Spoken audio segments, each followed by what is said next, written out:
আসসালামু আলাইকুম। আশা করছি সবাই অনেক ভালো আছেন। আমি নিলয় নাজমুল আছি আপনাদের সাথে। আজকের ভিডিওটিতে আমি দেখাবো কিভাবে ফ্লাইটের সময় অর্থাৎ আপনি বিমানে থাকাকালীন সময়ে আপনার মোবাইল ফোনটি চার্জ করে নেবেন। অনেকে অনেক দূর দূরান্ত থেকে এসে ফ্লাইট ধরে, এতে করে তার মোবাইলের চার্জ 20%, 30% অথবা 50% পর্যন্ত কমে যেতে পারে। এজন্য আপনি ফ্লাইটে থাকাকালীন সময়ে অবশ্যই আপনার মোবাইল ফোনটি চার্জ করে নেবেন। অনেকে হয়তো বা প্রথমবার বিদেশে যাচ্ছে, এয়ারপোর্টে নামার পরে কারোর সাথে তার যোগাযোগ করা দরকার হবে বা যে রিসিভ করবে তার সাথে তার কন্ট্যাক্ট করা দরকার হবে। সেক্ষেত্রে আপনার মোবাইল ফোনে চার্জ থাকাটা অত্যন্ত জরুরি। এজন্য আপনি বিমানে অবস্থানকালীন সময়ে আপনার মোবাইল ফোনটি চার্জ করে নেবেন। তো আমার সামনে যে ডিসপ্লে বোর্ডটা দেখতে পাচ্ছেন, এটা হচ্ছে আমার সামনের চেয়ারের পিছনের পার্টে সেটিং করা।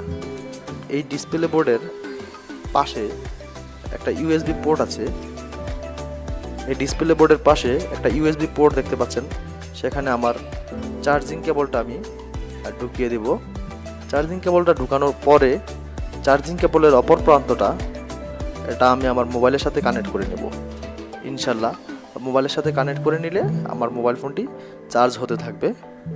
যদি ভিডিওটি ভালো লাগে বা যদি কারো উপকারে আসে তবে অবশ্যই একটি লাইক ও কমেন্ট করে জানাবেন। আশা করি শেয়ার করতে ভুলবেন না। সবাইকে অনেক ধন্যবাদ। আল্লাহ হাফেজ। Thank you.